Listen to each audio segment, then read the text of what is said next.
Hello and welcome to episode 2 of season 3 of the podcast. I am your host, Anna Cusack, and today you'll be hearing some audio from a research update I did a live video on recently on my social media pages on Facebook and Instagram. So the audio is related to the topic of COVID-19 vaccination and pregnancy. All of the introduction is in there for you, all of the disclaimers. I hope it gives you some food for thought.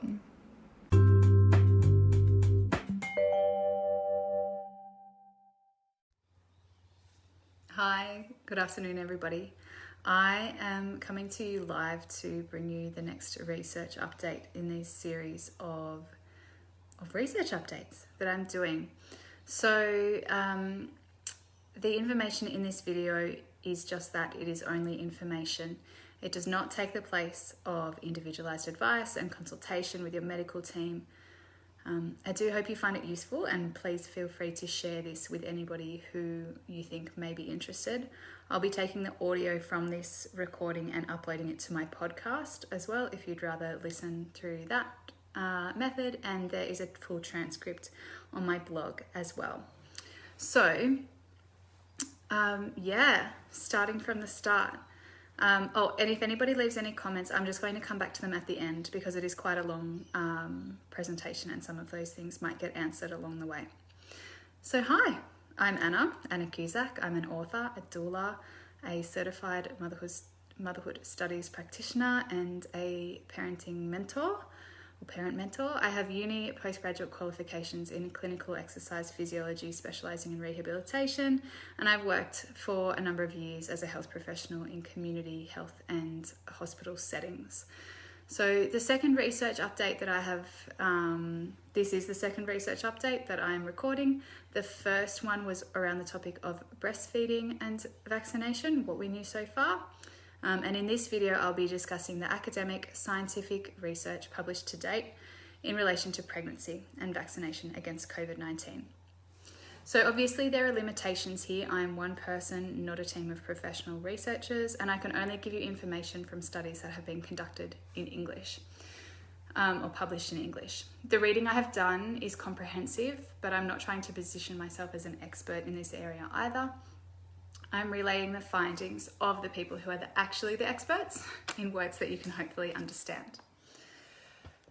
So the date of this recording is the 10th of September 2021. All sources I mention are referenced in the video or audio notes, and if you're watching this live, I'll be adding those to the video description at the end of our recording. As time passes, new information will come to light as more studies are released, so I would encourage you to stay up to date with that. Using the Google Scholar search engine is the easiest way for the majority of people to access the abstracts, which are the summaries of research papers, and in many cases the full text of the articles is freely available as well. So as at the time of this research review being conducted and being recorded, there is much confusion and hesitation regarding vaccination amongst those who are pregnant, both within Australia and abroad. This is absolutely fair enough. No one wants to put themselves, and especially not their babies, at any unnecessary risk, and the advice we've been receiving over the last 6 months or so has been confusing, to say the least.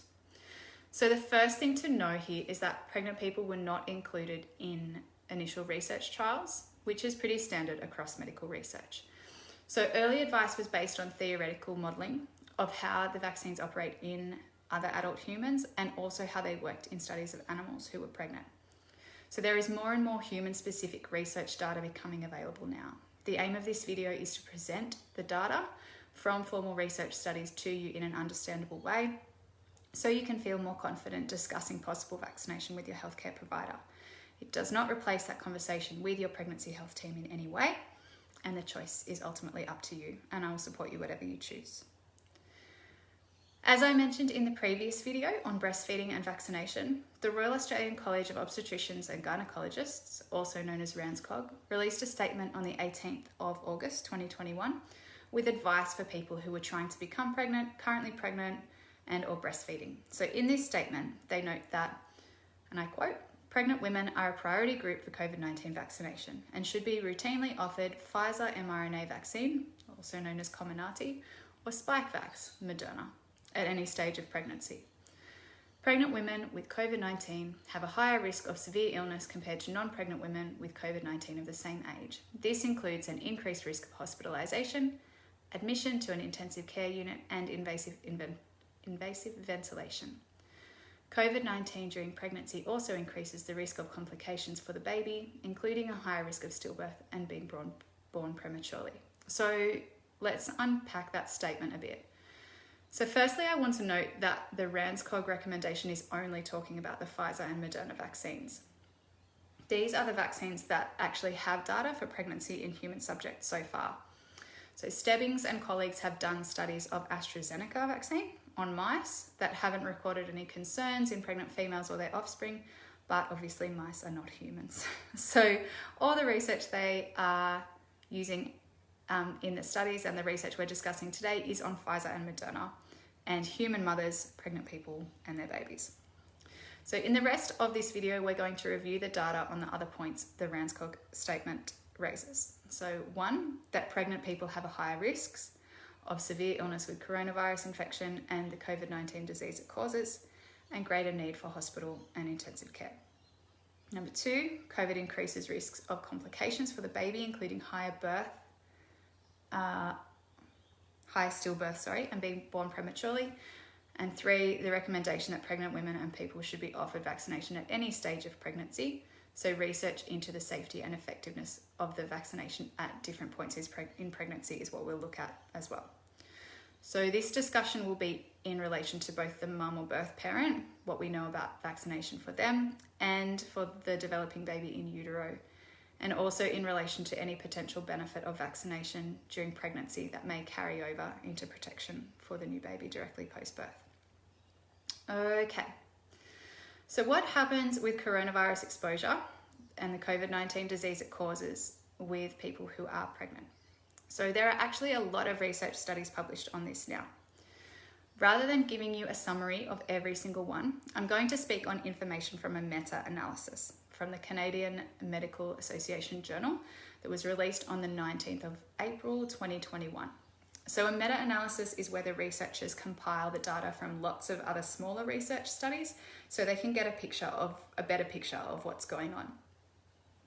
So researchers Wei, Bilodeau-Bertrand, Liu and Algar read through 357 published research articles and identified 42 studies that met their inclusion criteria. The meta-analysis was able to review data of 438,548 pregnant people. So of that huge number of people, 7,569 had COVID-19 sometime during their pregnancy, and 416,775 didn't. So here's what they found when they ran that data. Compared with the non-COVID people studied, infection with the SARS-CoV-2 virus, so that's coronavirus, during pregnancy was associated with higher rates of preeclampsia, preterm birth, stillbirth, ICU admission for the mother or parent, low birth weight for the baby, and NICU admission after birth. Infection during pregnancy was not associated with gestational diabetes, with C-section delivery, with postpartum hemorrhage, or with neonatal death. So that is death in the first 28 days after birth for the baby. So they then went on to prize out what happened to those mothers or parents and their babies if they had an asymptomatic or a mild case of COVID compared to if they had a severe case of the disease. So they considered severe cases as people who had dyspnea, which is shortness of breath, if they were hyperventilating with a breath rate of 30 or more breaths per minute, if they had oxygen saturation levels that were lower than 93%. So that just means their body wasn't getting enough oxygen to the cells, basically, because we expect that number to be in the high 90s.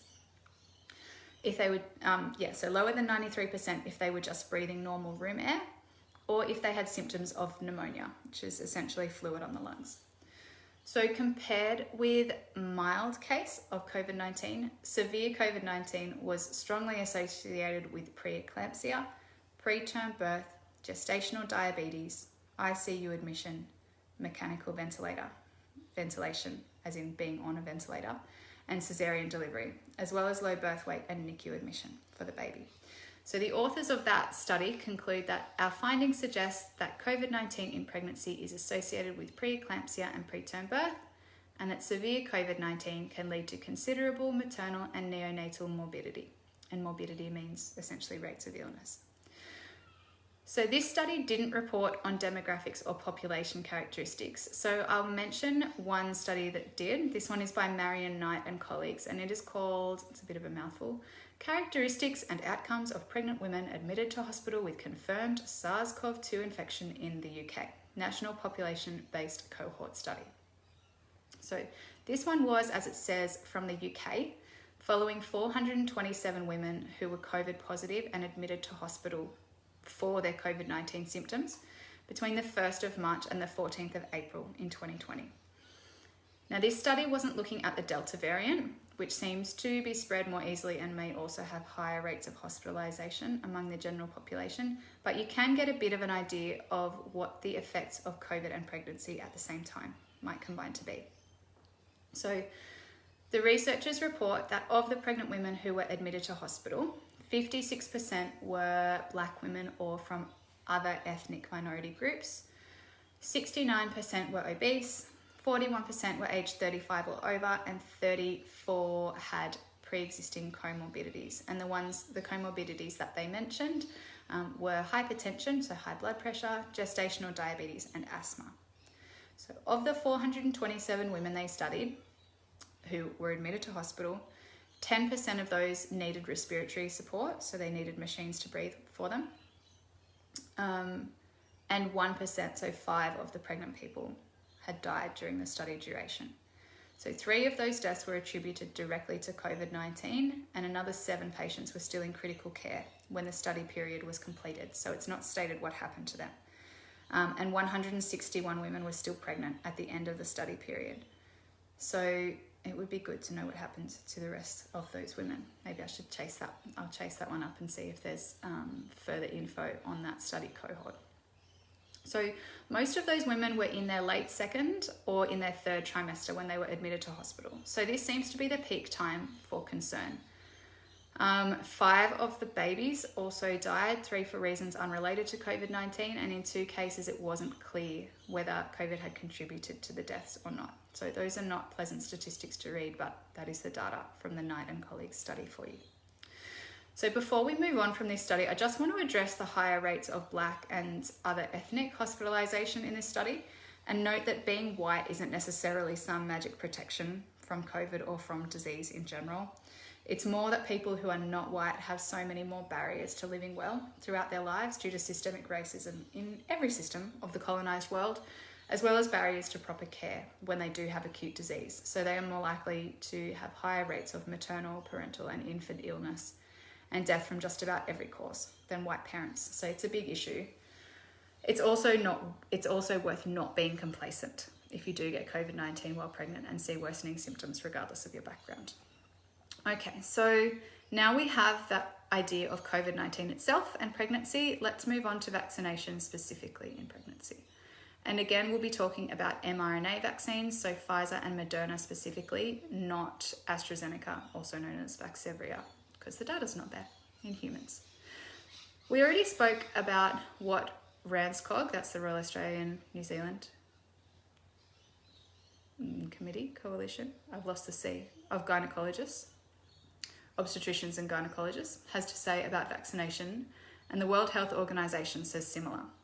So their statement from June on the Pfizer vaccine states that WHO recommends the use of the BNT162b2, that's Pfizer, in pregnant women when the benefits of vaccination to the pregnant woman outweigh the potential risks. So it's up to you to decide with your doctors and midwives where the benefit risk line is for you. So what can the research tell us so far to help us have that conversation? So there is an article published on the 1st of July 2021 called Short-Term Outcome of Pregnant Women Vaccinated with BNT162b2, Pfizer, mRNA COVID-19 vaccine. That is by Bruton and Parry and colleagues. It looks at 390 pregnant women of varying gestation weeks who were vaccinated with 2 doses of Pfizer and compares that against 260 age-matched non-pregnant women who got vaccinated with Pfizer. So They found that rates of rash, fever, and severe fatigue following vaccinations were similar in both groups, and muscle pain, joint pain, injection site pain or swelling, and headache were actually less common amongst the pregnant people than the non-pregnant ones. So there were no significant differences in rates of those side effects according to the trimester of vaccination either. They note that uterine contractions after vaccination were more likely if someone was getting their second dose in the third trimester. So 6.4% of the third trimester people getting their second dose reported some uterine contractions, and that was compared to 1.3% for their first dose.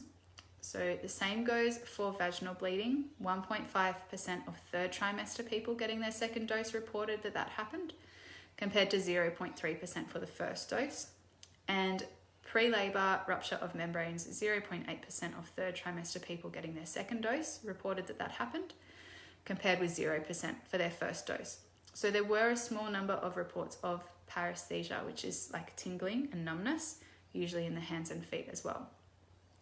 Obviously, on that rupture of the membrane statistic, the women were in their third trimester and were further along than when they got their first dose. So I don't know how much you can actually take from that statistic. When the study was written up, 57 of the 390 pregnant women who were vaccinated during the study period had had their babies, with a median gestational age at birth of 39 weeks and 5 days. There were no cases of preterm birth, no cases of fetal or neonatal death, and 2 out of the 57 babies went to the NICU. So in terms of whether the vaccination worked to make an immune response against coronavirus, Bruton and Parry and colleagues found that all the pregnant and non-pregnant women who were vaccinated had virus-specific immunoglobulins in their blood, but the level was a bit lower in pregnant than non-pregnant women. So while we're on blood levels, I want to mention another article by Zdanowski and Wisniewski from June 2021 that looked specifically at the blood from the umbilical cord amongst healthcare workers in Poland who'd been vaccinated during their pregnancy. So the researchers looked at the blood from 16 umbilical cords on the day the babies were born. All the mothers had had 2 doses of Pfizer. They had the first dose between the 29th and 36th week of gestation, and the second between the 32nd and 40th week of gestation, with an average of 3 weeks between their doses. There were no severe pregnancy or neonatal complications noted. All of the umbilical cord blood samples had coronavirus-specific antibodies, and the cord blood actually had slightly higher concentrations of those antibodies than the blood samples that they took directly from the mums. So interestingly, in the Polish study, they found that the longer time it had been since the mums had their vaccinations, so the ones who had had their vaccinations earlier in their third trimester had greater concentrations of antibodies in the cord blood, and assuming therefore in the baby's blood too, than those who'd been vaccinated closer to the baby's birth. So we know that giving pregnant women and people the whooping cough vaccine helps protect their babies after birth by giving antibodies through the placenta and cord blood, so it's possible that this could be happening here too. There was another study by Gray and colleagues that looked at another 10 umbilical cord blood samples where mothers had been vaccinated, and they also found that cord blood had coronavirus antibodies in it, actually at higher concentrations than what they found when the mothers had actually had coronavirus infection itself. So these are small studies, but a potential protective effect from those antibodies may be another reason or thing you can speak with your birth care provider in relation to delayed cord clamping, so waiting until the cord has finished pulsing before clipping it if you do decide to go ahead with vaccination. So that way the baby would get as much of that cord blood and the antibodies as possible, as well as all the other goodness in it that their little body, while they're too young to be vaccinated against COVID themselves. So back to safety considerations during pregnancy. There is an article called Preliminary Findings of the mRNA COVID Vaccine Safety in Pregnant Persons. This was published on April 21, 2021 by Shimabukuro and colleagues. So this study looks at 3,958 participants in the US who were vaccinated between the 14th of December 2020 and 28th of February 2021. So they were eligible to participate if they were vaccinated at any time during their pregnancy or in the peri-conception period, which they define as 30 days, as from 30 days before the last menstrual period to the time of conception. So it's about a 6-week period of time. So 98.8% of these women were aged 25 to 44. 94% of them were healthcare workers and 79% of them were white women, just to give you an idea of the demographic spread of the population group. So here is the breakdown of when the women received their first vaccination dose. So 2.3%, during the peri-conception period, so the 6 weeks before conceiving, 28.6% in the first trimester, 43.4% in the second trimester, and 25.7% in the third trimester. The study was published 2 months after the cutoff end date for vaccinations, so they can only report on 827 completed pregnancies.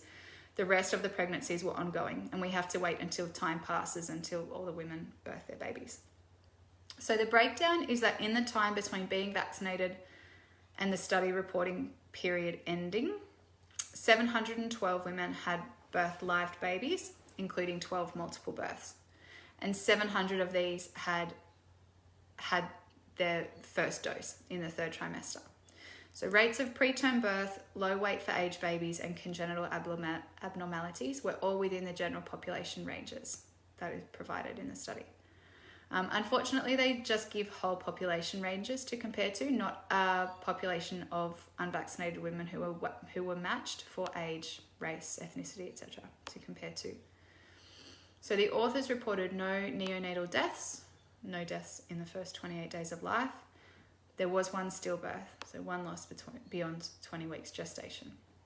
So that accounts for 713 of the pregnancies, leaving 114 other completed pregnancies for us to discuss.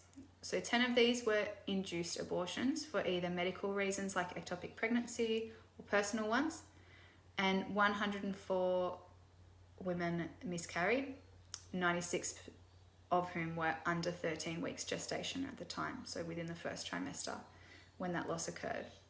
So this sounds alarming on its own, but the authors note that they can't provide an analysis of exact miscarriage rate until they follow up at what should be 20 weeks gestation of all of the women who were vaccinated in their peri-conception period and first trimester. So they estimate the rate of miscarriage is around 10% for women who were vaccinated in the first trimester, which is within the ranges that are expected for first trimester losses in the general population as well. But they are waiting on data from hundreds and hundreds of women who are still pregnant before they can give exact comparative data. They don't say it directly, but we also aren't going to have information on rates of any congenital abnormalities or risk of other health complications for the babies of women who are vaccinated in those early days, just when so much development is happening quickly, until after those babies are born. So we've got a while to wait for that info too.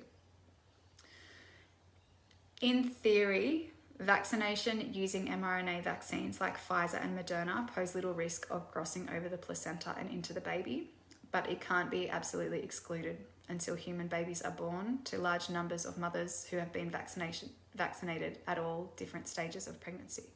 So if you would like to know how the vaccines work and break down in the body, I have included a link to an article in the references or notes for this research update. It's from the Healthline website, and it gives a step-by-step rundown on how the mRNA and also the AstraZeneca vaccines operate in the body. So in terms of when to get vaccinated, if you choose to, the Ranskog statement I mentioned earlier says the best time is as soon as you are offered one. Pfizer or Moderna vaccines can be given at any stage of pregnancy. 2 doses of Pfizer or Moderna vaccine provides good protection against COVID-19, including against the Delta strain. It is recommended to have 2 doses of the vaccine 3 to 6 weeks apart.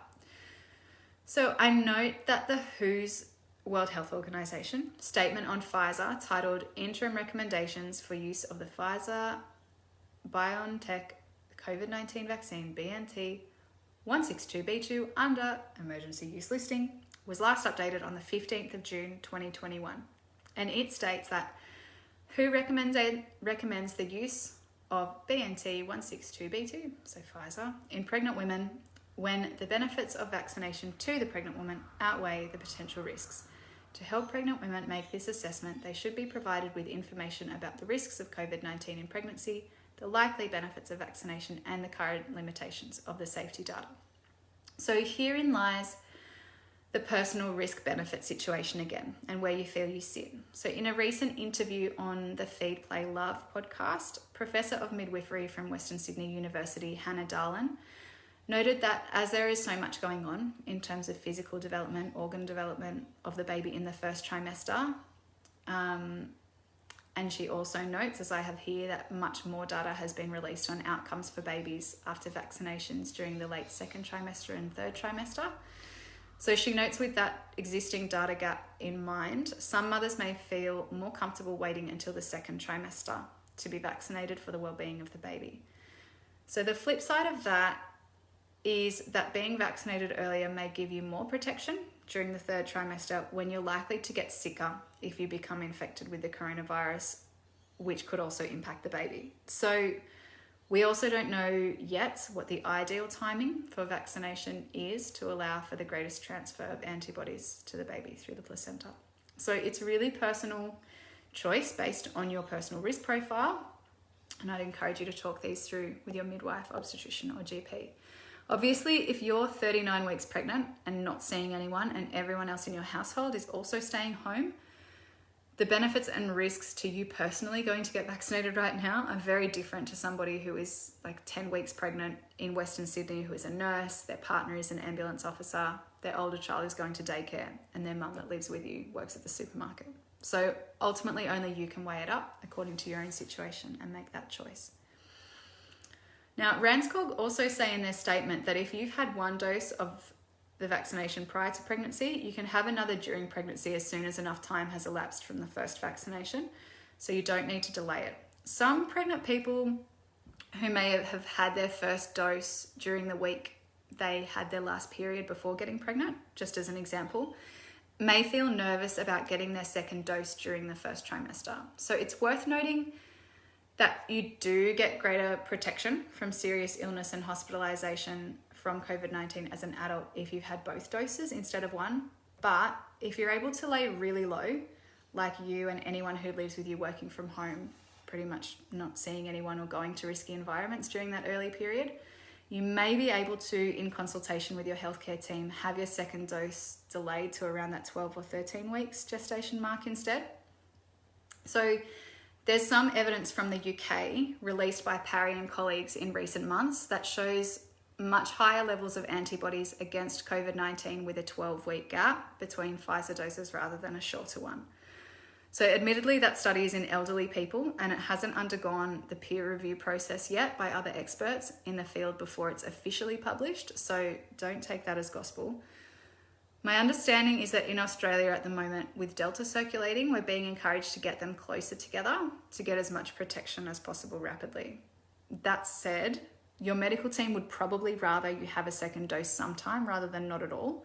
So if you feel you can keep your exposure risk very low in that early period and you're nervous about getting your second dose during the early weeks of pregnancy, you could at least have the conversation with your providers to determine some kind of direction and dosage gap that feels safest for you and your baby.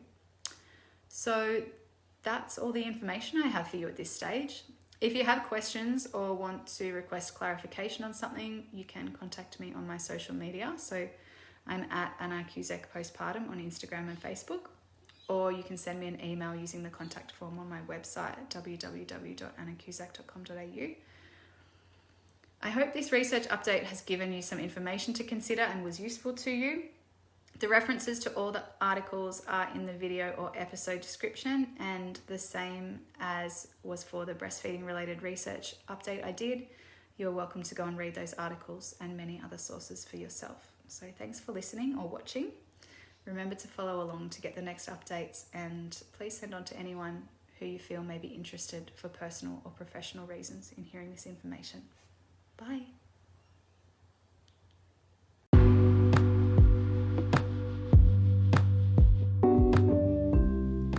you enjoyed this episode of the podcast.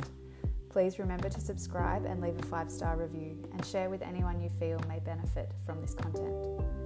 If you'd like to continue the conversation, join me on social media at Anna Cusack Postpartum and head to my website www.annacusack.com.au to check out the ways we can work together.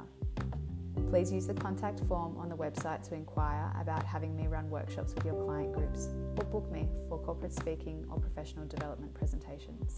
See you next episode.